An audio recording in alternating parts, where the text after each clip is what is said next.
So a pleasure to be here with you. My friend, Father Jim Bowler, the 10th head of school, headmaster. I'm not sure what your title was back in the day. Started with as principal and then went to headmaster. Well, so you got a promotion. Well, whatever you want to call it. The job description was the same. Whether you were principal at that time or headmaster, the buck stopped with you as far as finances went. Right, but the pay was no better. No. Yeah. So I'm the 17th president in succession.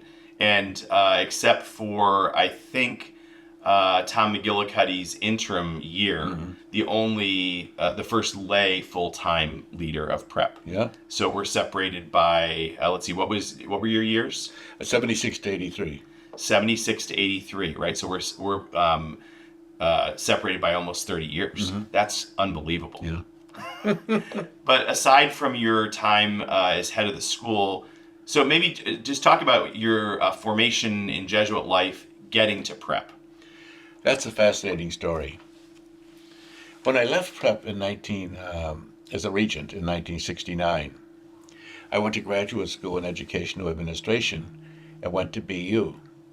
Somebody told me there was this school of human resources that I should get involved with at BU rather than some of the traditional courses. And that school had a relationship with the Sloan School of Management at MIT. And so a lot of the organizational behavior questions, the only institution I knew to apply them to was prep. Right. Little did I know that in a few years I'd be coming back and have the chance to implement all that stuff. So when I came back, there was kind of a blueprint in my mind of where I'd like to take the place. Fascinating. What was your ordination year? 74. And where were you ordained? St. Ignatius in Chesterfield. Oh, my goodness. Yeah. And I'm not even sure I ever have asked you where you were born and raised. Holyoke, Massachusetts. Oh, that's right. Yeah. So you were ordained in 74. You came back in 76. Yeah. So you were, that might be a record for a Jesuit who came straight out of formation into leadership here. Well, I was young. Yes, you were. Well, during those years at prep, some of the highlights, some of the sort of rally points for you, would you say, in those years of history? What were the big moments that sort of occurred during your time, either in the world or at prep? Well, that's such a question because so much happened during my years at prep. Yeah. And as I pray the whole thing, I just think a lot of it had to do with people who came my way. I really wanted to enhance the academic quality of the school. And some people came along that were very helpful in that. There were some people on the faculty who were very helpful on that. But some of the alumni will remember Alice Kavanaugh. I don't know whether you've heard of her. That name rings a bell, yeah. Okay. Who took over the English department, and she was fantastic. I wanted to do something on service, promotion of justice. Mike Quinn, I don't know whether you've... that name rings a bell as well. Ever heard of him. He came on board. Just extraordinary. Now, all these people worked with other people, but I meant establishing the board of regents. Yeah, you talked about that. Totally changed the financial base of the school. The academic really was not getting any attention. And I wanted to appoint, at that time, whatever I was, my title, an academic dean. Right. And that brought Bob Parada in. And Bob and I worked well together. We were two different types, and I think oftentimes he's wondered where I was coming from, and I'd wonder how he got some things implemented so quickly. We did a lot of renovations. We did the science, first stab at doing something with the science department up in the 4th floor. We moved from McAuliffe. We established an advancement office. You keep going down the lines of everything that happened during those times. Expanded the guidance department. We moved theology to 3 to 5 periods, but that was going to incorporate some other things that were also going on in the school. My most frustrating thing was to get a retreat program going. Really? You can't throw money and get it going. We had some success in getting an MAS program going. Brought hockey into the school budget, established the lacrosse team.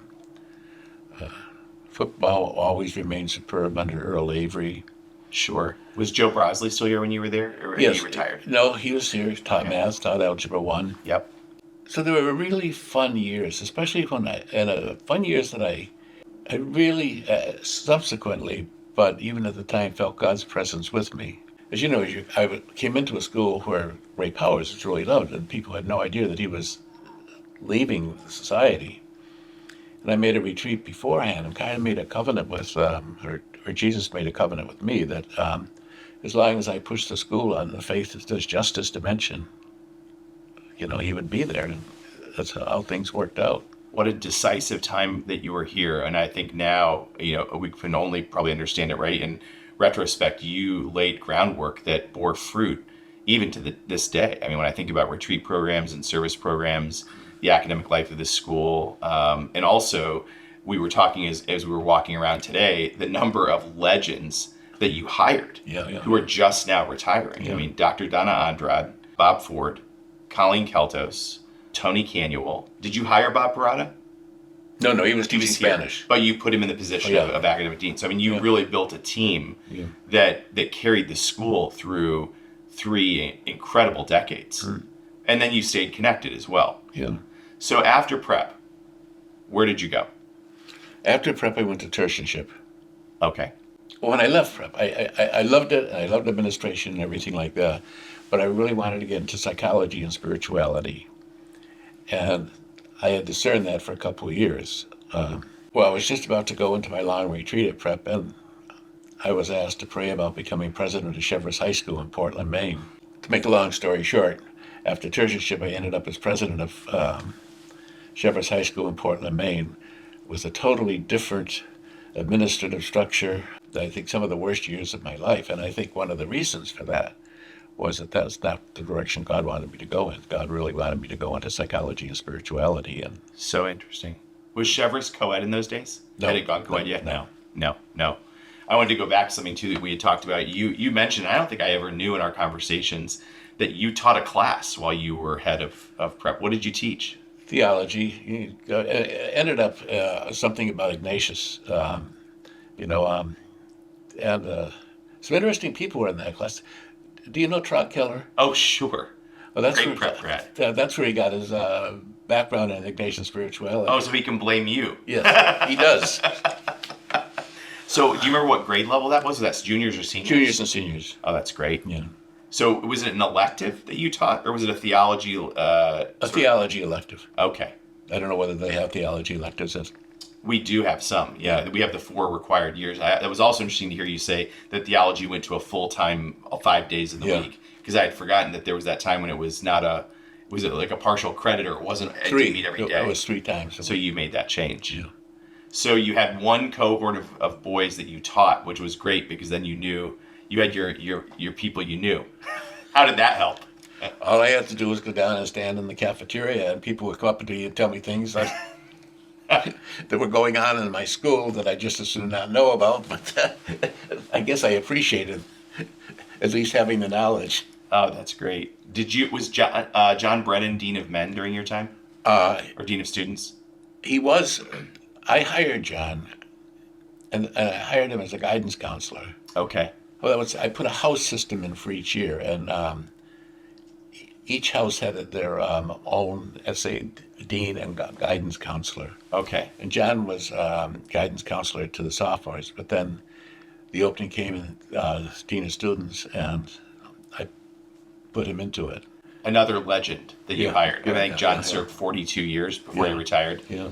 Phenomenal. One of the things that we're chatting about too, and you remind me of thinking about McAuliffe, that of course we're a very unique Jesuit school. We still are in your days too. The only Jesuit secondary prep school that's still fully incorporated with the university on the university campus, and essentially a division part of. And in those days, of course, there were many more Jesuits, but there was the 2 Jesuits as head of the university and head of prep. How did you go about that unique structure, and what were some of the sort of the tools of managing kind of the unique way that prep was and still is? When I took over, Tom Fitzgerald was president. Okay. And I just had an extraordinary relationship with him, and he was pushing the prep when I established the board, he let me use the president's conference room. I'll never forget how brilliantly he did. He was there to receive the people, stepped out while I ran the first meeting, which I was not expecting, sending a message, and then bringing them back in at the end of the meeting there for a reception and everything like that. But that was the type of person he was. And I enjoyed working for him very much. Then Al Kelly came in, and when there's a change in the head, there's two different working relationships. And so I had to adjust to a new relationship with him. And at that time, I think some of the trustees were raising questions about the strategic plan we were coming up with. And so there were a lot of issues that clouded my relationship with Al. Then again in '99 I come back, and the equivalent of Al's, he wanted to make me a vice president. I said, make me facilitator for Jesuit Identity and Mission. And we had a very good relationship and worked very well together. So it came full circle. Yes. So that reminds me that you did have another tour at Fairfield, not at Prep, but it was coming back in the university world and in Ignatian spirituality. So how did all that kind of unfold? Because that's how we met. Okay, I was in, there was a center for, kind of an R&D center for Ignatian spirituality at Guelph, and I was there quite happy. And I was doing a report. We were having a planning meeting, and at lunch I was typing up what we were doing. And phone rings, the provincial, asking me, how would you feel about coming home? But to make a long story short, he told me to talk to Al Kelly, John Higgins, the rector, and Tom Regan, a Jesuit, and get back to him in 2 weeks. So I could go either way. They basically wanted something done to Mission Identity. They didn't know what they wanted, but that's from '99 to 2013. I thought it was 13 because you and I did the 19th annotation around that time. And then I moved from that job to the Center for Ignatian Spirituality and founding that till 2016. So that was uninterrupted from roughly '99 until the Murphy Center was established, right? 2016. Wow, that was a run, and you worked with some great. Father Tom Regan, B.S. Higgins, and the guys who came through here in those era. Those were great Jesuits, beloved at the university and in Prep, right? It was a good time. Well, and it very much impacted life at Prep in terms of spirituality and formation. Many of our faculty and staff have done direction with you and other Jesuits. The Murphy Center has become something that's been a tremendous value to our lay faculty and staff in terms of Ignatian spirituality. Our parents attend those offerings. Did you ever think it would become what it is? I had no idea. I think one thing to point out, though, in its initial days in the founding, Jack Cano was very supportive of it. And although the first year couldn't put money into it, he had offered the second year to do it. We didn't need it. So Prep was involved in that from day one, and then Donna Honrad was on the board of it. Oh, sure. From day one. And Donna became the first dean of mission and ministry in endowed position here at Fairfield Prep. Mm-hmm. The first African-American woman in the province, right. and the first leader of her kind to do that too. So, it really is a remarkable kind of founding of Ignatian spirituality. I didn't know the piece about Jack. That means when you came back in '99, Michael Boughton was still here. Yes. And then Jack became president in 2005, I think. Okay. And so it probably was 2012 or 13 or something.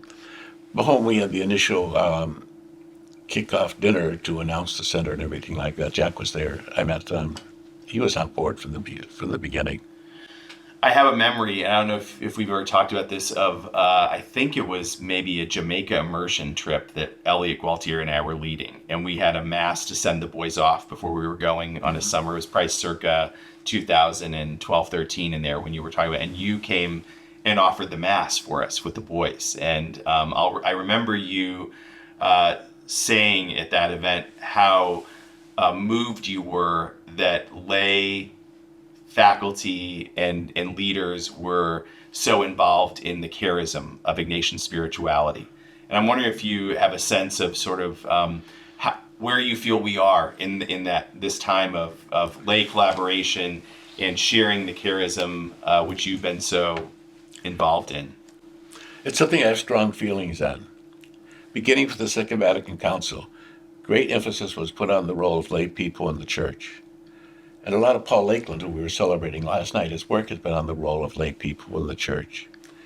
And the church of the 21st century is dependent on lay leadership. And what the role of the clergy is to support that leadership.